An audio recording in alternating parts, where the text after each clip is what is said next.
Late last year, Lincoln University's Ashley Dean Research and Development Station and the Lincoln University Research Dairy Farm tested positive for the disease Mycoplasma Bovis and were placed under a restrictive place legal notice. Since then, the university has been on a journey to depopulate, decontaminate and restock both the farms, working closely with MPI's M Bovis program.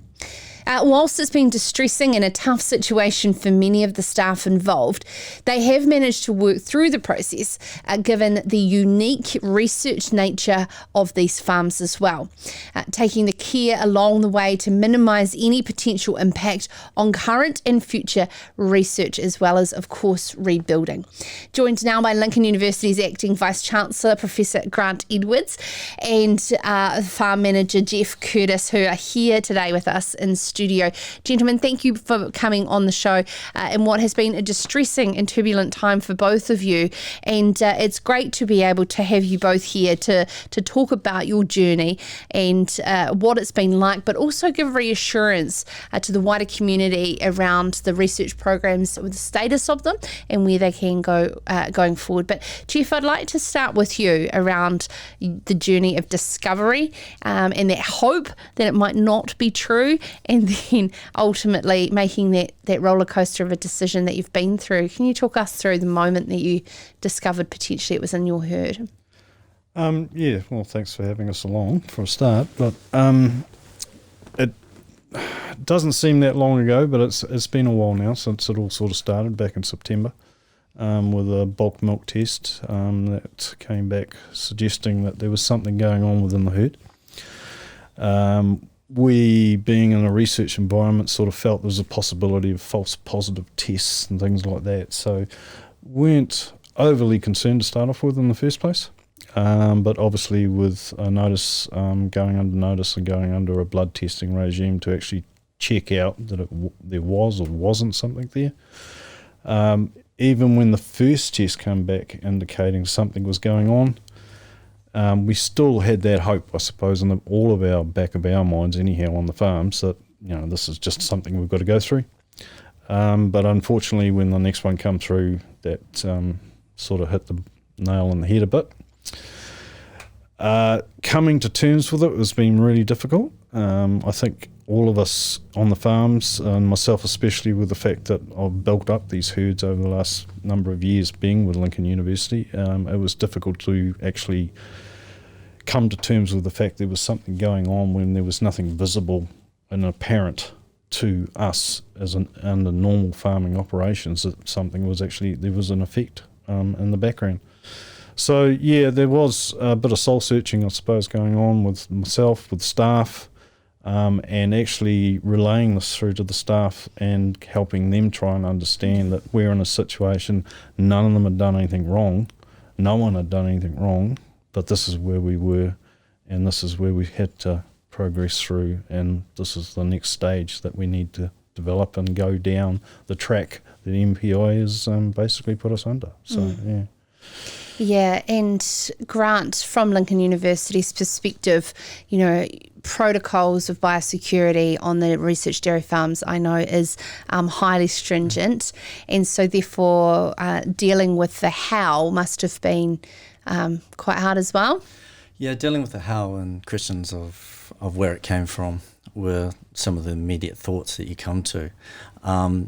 But I think we quickly moved to the position of saying, look, how could we keep research going in the period when we were under a notice of direction and then a restricted place, a notice, were really important things. And if you look at 2020, we had the COVID lockdown, where in keeping with most research organisations across the country, during that period we shut down much of our research under some pretty strong biosecurity protocols and enabled to keep key aspects going, particularly around for the concern around animal health and welfare throughout that time period.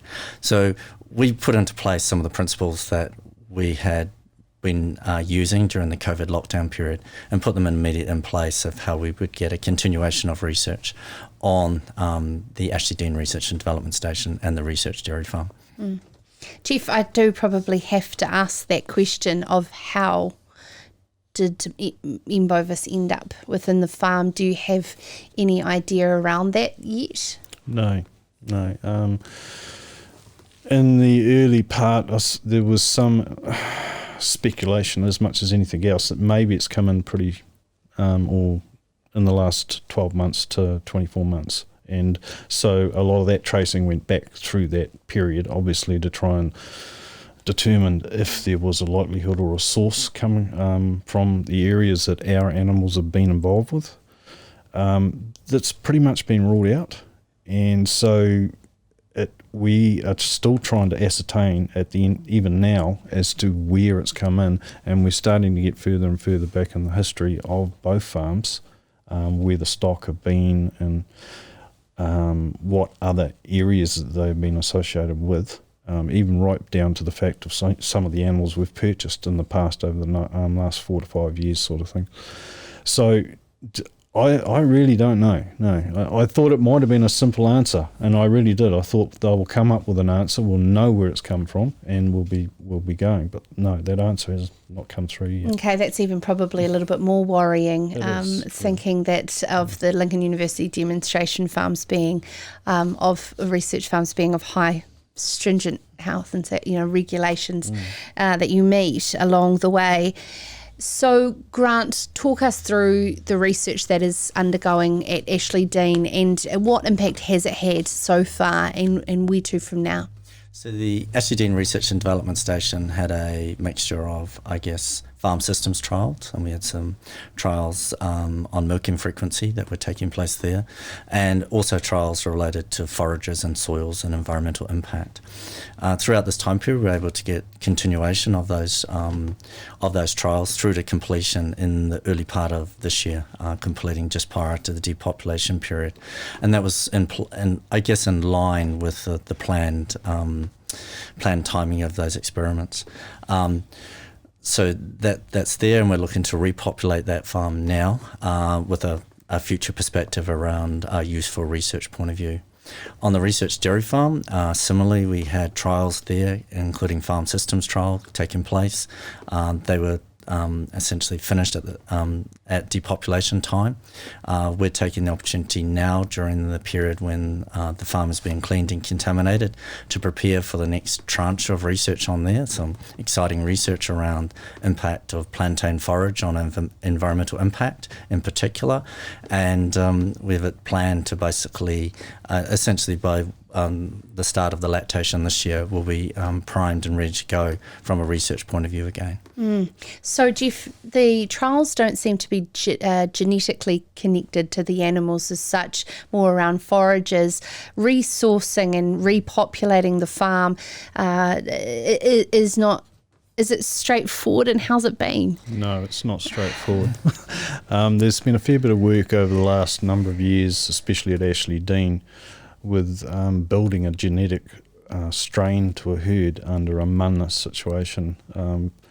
And could you explain what you mean? Mun being a milk urea nitrogen through an animal. So genetically, we can breed an animal with a low nitrogen discharge, basically, which is obviously helpful to the environmental side of things for the aspects that we're all looking at. And as a whole, I mean, there's quite a few other factors involved here, but that's one factor we can look at and identify.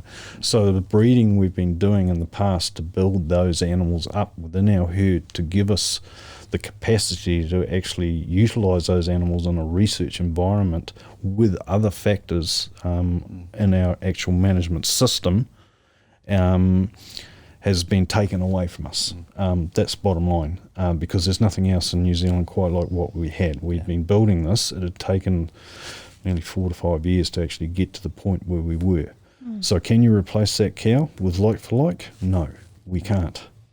We now need to go down through the whole discussion period with Grant and Lincoln and the whole projects that are possibly coming up. Do we start again? So that is a real hard one to actually lose over the whole perspective of both farms. It's not just Ashley Dean. Lincoln, the research dairy farm, was having the same connections as well from these sorts of environmental research that we do. So we've got to get as close as we can, but we can't actually replace them with the type of animals we had. So that's a huge loss, and it really is. It's one of our biggest losses and amongst all this. I'm glad that we touched on that. There's so much to the research and so many different trials underway, and one that is very devastating to have lost. What's been the biggest learnings, Grant, on protecting research going forward and being able to be nimble into what new research may look like into the future?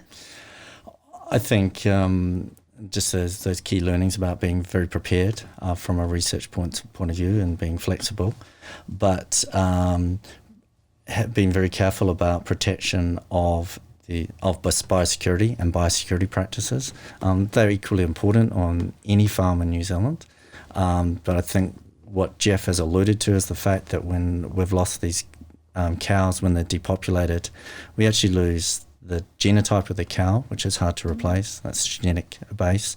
But more importantly, we also lose the data from these cows. And that takes a number of years to rebuild again.